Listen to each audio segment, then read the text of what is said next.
Hi, everybody. Karen Roby, Danny Palmer here for ZDNet talking today.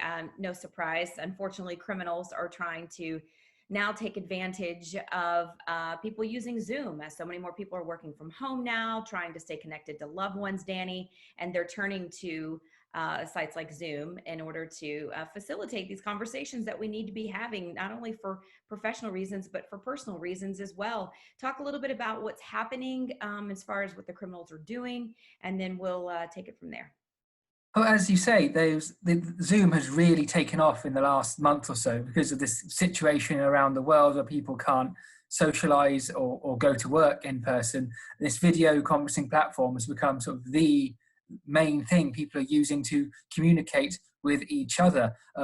Stats put out by Zoom recently said that it'd gone up from 10 million users a day in December to 200 million users a day in March, which is obviously a huge increase in a daily user base. And it's become the sort of one of the main ways for businesses to do communication.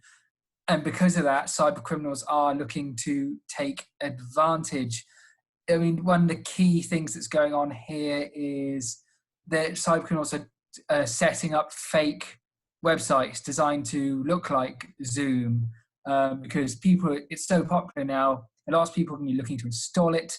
So there's lots of domains appearing which sound like Zoom but aren't Zoom. You know, things like websites saying things like Zoom US or Zoom US Business, things that might look legitimate but aren't. Not only could these websites themselves be potentially used to steal personal information from users who go to them if they enter their details into those sites.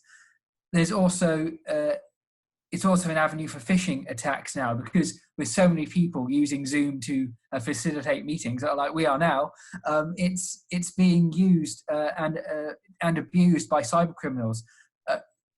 Everyone's setting up these meetings now, so lots of people are expecting to get Zoom emails saying, "Oh, hey, let's have this meeting. Click this link, and let's chat."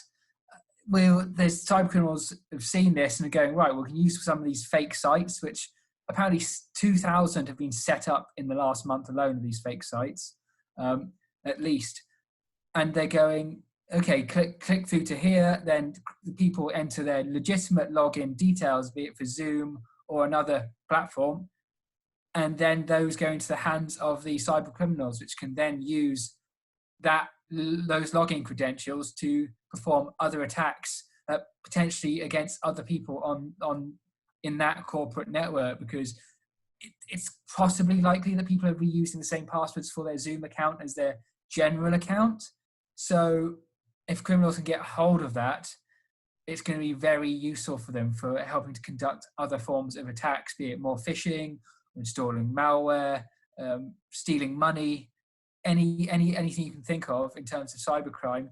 Zoom could be an entry point for this now, given it has become so ubiquitous in business life. Yeah, and the scary thing too, Danny, is you talk about Zoom,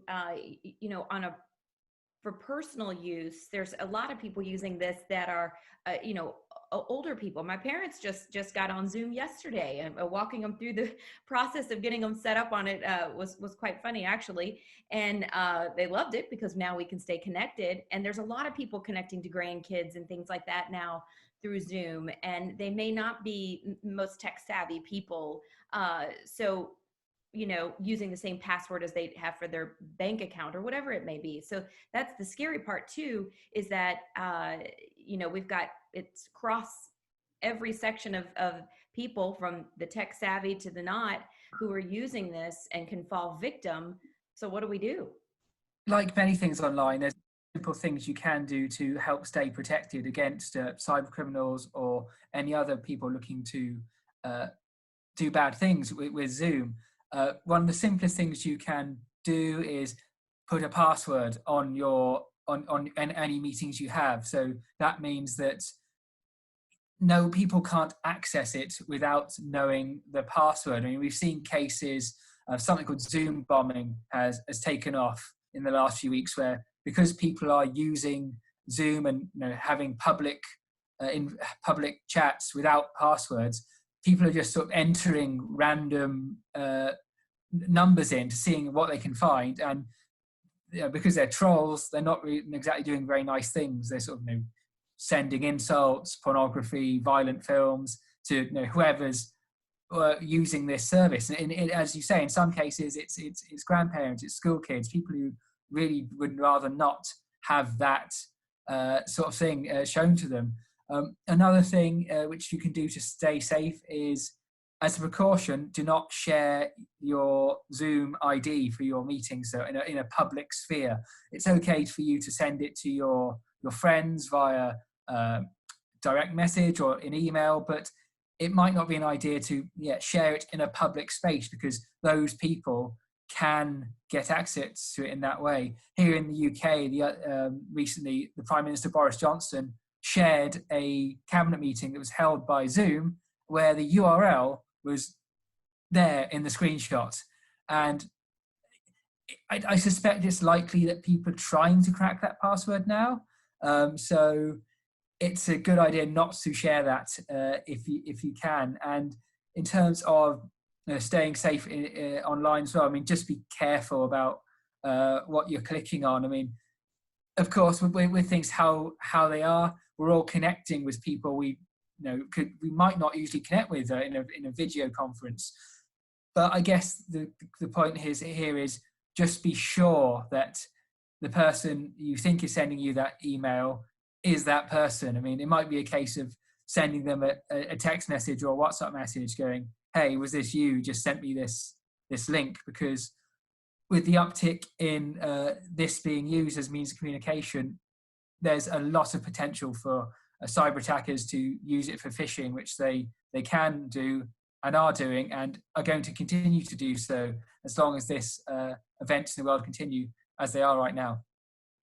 Yeah, unfortunately, as we know, when we're vulnerable, that's when they strike. Well, certainly the Zoom boom, as you called it, will continue, Danny, and we've got to do what we can to protect ourselves right now and anytime for that matter. So I know you've got more information on this, of course, on ZDNet, and we have much more coverage there as well. We hope you'll check it out. Thanks for watching, everybody.